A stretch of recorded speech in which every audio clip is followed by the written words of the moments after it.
Hello and welcome to Rookie Me Central's special pre-draft coverage. We've got Julian Petracca in today from Hemisphere Management Group. Of course, a bit of a big fish in the player agency pool, so pleasure to have you in today, mate. Thanks for having me. Bit of a small fish in a big pond, but yeah, we'll make waves. Awesome.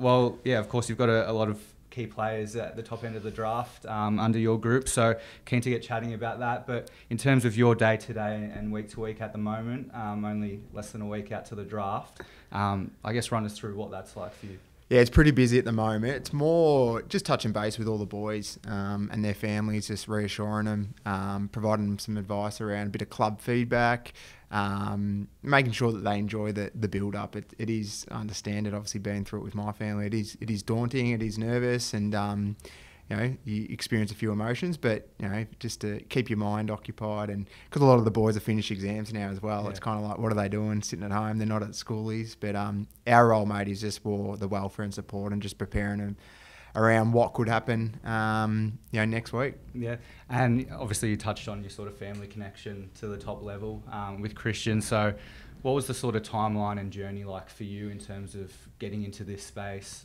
and how did it sort of coincide with Christian's, getting drafted? Yeah, quite similar. Like we sort of got into the industry at like virtually the same time as when he got drafted, which was great learning for me in terms of I sat around the table and listened to agents, listened to club psychs come over, coaches.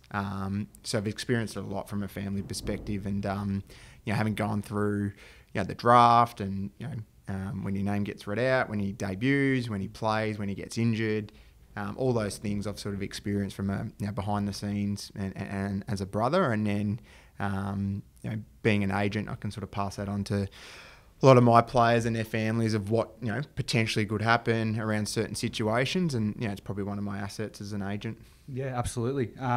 So in terms of the process of getting players on board, can you walk us through, I guess, the first interactions, getting in touch? How do you identify who to sort of look for? Yeah, so firstly, go to the Rookie Me sort of scouting notes and have a bit of a look and see who's sort of you guys are scouting. Talent ID is pretty good. Cool. No, but for us, it probably starts at a 16 level, more of an entry, just sort of identifying some of the elite kids. Yep. There's a few processes that we got to follow through. The Players Association with submitting some letters and then reaching out, and then it's sort of guided by the player and the family to then sort of make a decision. They can't formally sign until they're eligible for the next draft, but just sort of building relationships with families for when that process happens. They can jump on board, and then from there it's more around everyone's different, every player's different, so just building that that relationship around what they need. Certain players, we'll probably touch on a few later, but certain players need different skill sets or different management skills, but the underlying thing for us is just providing that. And preparing them for the 2 years in the lead up to the draft, and then once it does happen, then sort of starting fresh and building another sort of management around them. Yeah. So how does it change once obviously they've been drafted? Yeah. Your focus shifts a little bit, crunching numbers and whatnot. So and obviously finding opportunities for each player. So once they do hit the big time, how does your role change? It's sort of the whole thing in terms of the key for us is obviously that relationship with the player. That's first and foremost. It does change. Like obviously before they get drafted, it's around providing them feedback, from AFL clubs. What are they saying? Do they need extra resources in certain areas of their game? Do they need balance? Like some guys are footy. Like having that life balance is important. Creating mentors and relationships with some of our AFL boys is a big part of our role as well. So they get a bit of a sort of an introduction to what it's like to be an AFL player. Like everyone just sees the 2 hours that they play, but the day-to-day, the preparation, the things that AFL players do outside of their programs. So just providing that. But then once they do get drafted, it's brand opportunities, boot sponsorships, just sorting out living arrangements if they're moving interstate, making sure that they've settled in and accustomed to the lifestyle and sort of embedded into the culture. So we touch base with a lot of the club's welfare officers and a lot of our boys that we manage from an older sort of point of view to check in on the younger guys. But yeah, everyone's different. And sort of just working out what the player needs. Yeah, in terms of players, obviously we'll touch on some of the guns that you've got at your disposal, I guess, or that you're aiding through their pathway. But I guess 2 questions. One, who's, like in your memory, the most impressive and sort of professional ready-made junior that you've helped? And then 2, like who's been the first to sort of, or the best to adjust to that sort of change in lifestyle? Yeah, I think from a draft perspective, it's probably been noted, all this year, like Will Ashcroft is probably the most professional we've dealt with. And for Will, it's been, having completed year 12 in his bottom age year, he had to sort of work out a bit of a balance around, his footy and how to get the best out of himself. So, mapping out a bit of a schedule with him. He's doing some stuff with, his personal brand, Wash, and bit of uni stuff, and obviously VFL and NAB League. So for him, it was about creating a good balance and not just sitting at home and sort of waiting for training to roll around. But then for other players like a Cadman who we look after, for him it was around, he's out of school, but managing your workloads. He was a tradie, so making sure that, to pull the handbrake a bit if you need a bit of a break in the lead up to games or certain things like that. So everyone's sort of different. It's just working out what that player needs at certain points in their sort of, in the lead up to the draft, but then also in their sort of career as well. Yeah, you've had a few players obviously deal with pretty long-term injuries throughout the year. So likes of Braden George, who's unfortunately done the ACL, Julian Davey as well. Ed Allen had, a long time on the sideline before coming good. So how do you sort of manage them compared to a guy like Will Ashcroft and Aaron Cadman who have played, throughout the season? Yeah, so like for instance in Perth, Tommy Seckel, who works with us, he manages Ed, and I guess for him it was more around just making sure that he's back 100%. Not to rush things and sort of, when the national champs are on, probably getting a little bit anxious around, shit, am I going to miss the boat? But I think for Tommy, it was just around that, hey mate, you're right, getting feedback from clubs, he's got a good profile, and then making sure that when he is back, that he's back at 100%, he's not missing games, and he's, he obviously, finish the year off, really, really strongly. Yep. So for Tommy, it was just around that nurturing, around not to rush. Sometimes kids could think that the clock is ticking. It is, but in a way that he knew that he had a timeline, and if he met that, he would have got back and sort of finished the year. For Jaden Davey, it's just more around just keeping him occupied, with his rehab, and then also being around the club with Oakley and Xavier. He also did a bit of mentoring with Alwyn, being a bit of a one-on-one coach, which was good. But for those boys, it was just making sure that Jaden's welfare and the mindset, and not getting too sort of disheartened to seeing Alwyn succeed. That it's a bit of a journey, and his time will come as well. Yeah. Have you felt, I guess, there was obviously the documentary of late as well around the sort of play agency space and the fanfare around trade week and things like that. Have you noticed a bit of a lift in the profile of people in your line of work? Oh, not so much. I think more so. I think it just helps the general public get a bit of an understanding of what we actually do. If you ask my brothers and my wife, they probably think I play golf, go to cafes and make a few phone calls every day. Yeah. That a little bit is true, but I think more so just the backgrounds of like how a trade gets done, or what's the process in the lead up to the draft, what's the role of an agent, some of the stuff we do in the background. I think it was good in that sense that it provided the general public a bit of an idea of what our role is, rather than the Jerry Maguire, show me the money and sign a contract and see you later. I think it was great for that. And every agency came across great. Everyone's got their different personalities, and I think it showed that. And I think, it was good for the industry. Yeah. And can you think of, obviously, with those guys at the top end, it's probably a bit less sort of stressful for them and you. But can you think of anyone towards the back end of a draft that perhaps you've really helped get over the line, you've had to really sell to clubs, and that you were really glad sort of made it in the end? I think maybe not sell. Like I learned early days from my boss, Alex McDonald, around recruiters probably watch more games than we do. And no point cutting up vision and ringing the club and trying to sell the player. Like we can provide background and a little bit of insight around into who they are off the field, but from a game perspective, like they got champion data, they got vision programs, they got behind the goals, footage. They go to train, like they see more footage than us. So it's more not to tell them how to suck an egg. It's kind of like, well, these are the things. Will he accustom interstate? How will he go?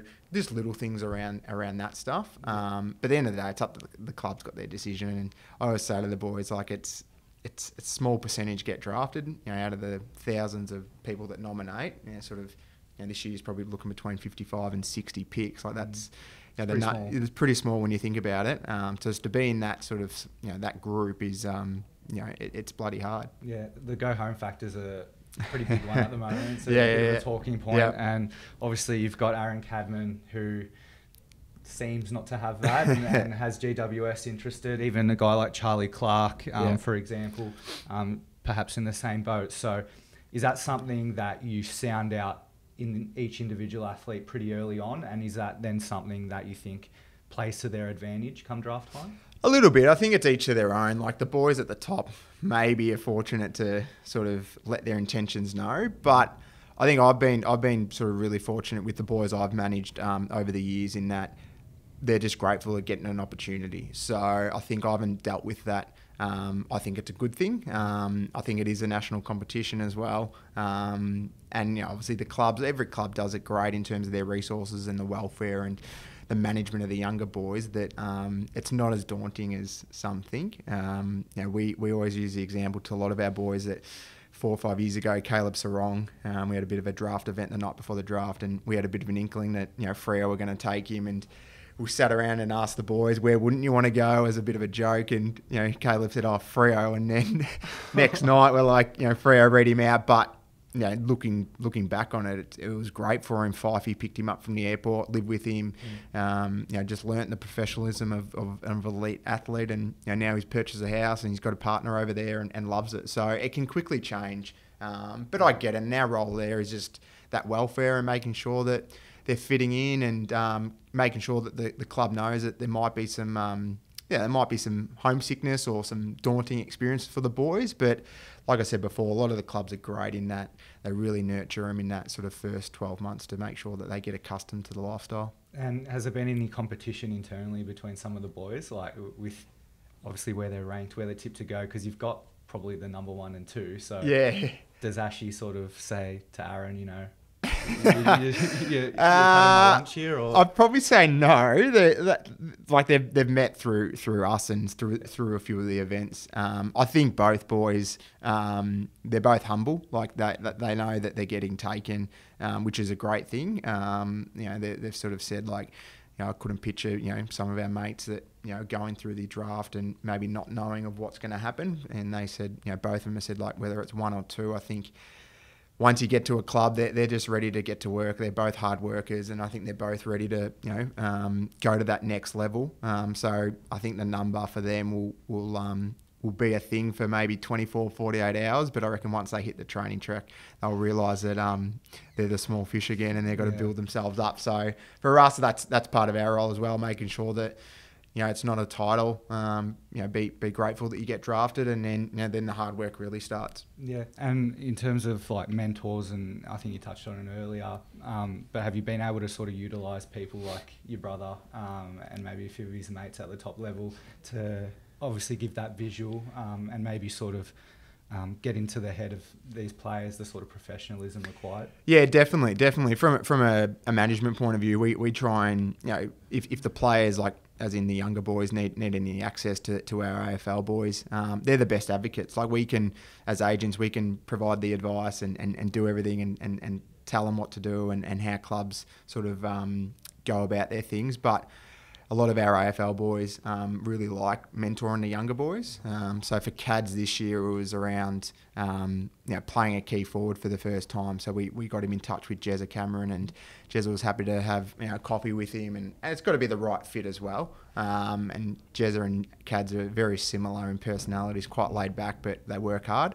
So they've kept in contact. They've built a bit of a bond, and it's been great to see. And even for Ashy as well, we got him in touch with Pendles, and Pendles had a few coffee catch-ups with him around, probably more around life and balance, not around football, because Pendles' early age was sort of quite dedicated and still is to his footy, but I think over time has adopted a bit of a life balance, and obviously having kids helps. But I think it's brought the best out of his footy. So for Ash, it was around, well, what are the things in your life that can help with your footy? So he's got a bit of a side business that's about to launch and things like that that's going to keep him occupied, and he loves his golf. So yeah, definitely our AFL boys are great advocates for our younger boys. Have you had any of those AFL players come to you and say, hey, I saw some highlights of this kid.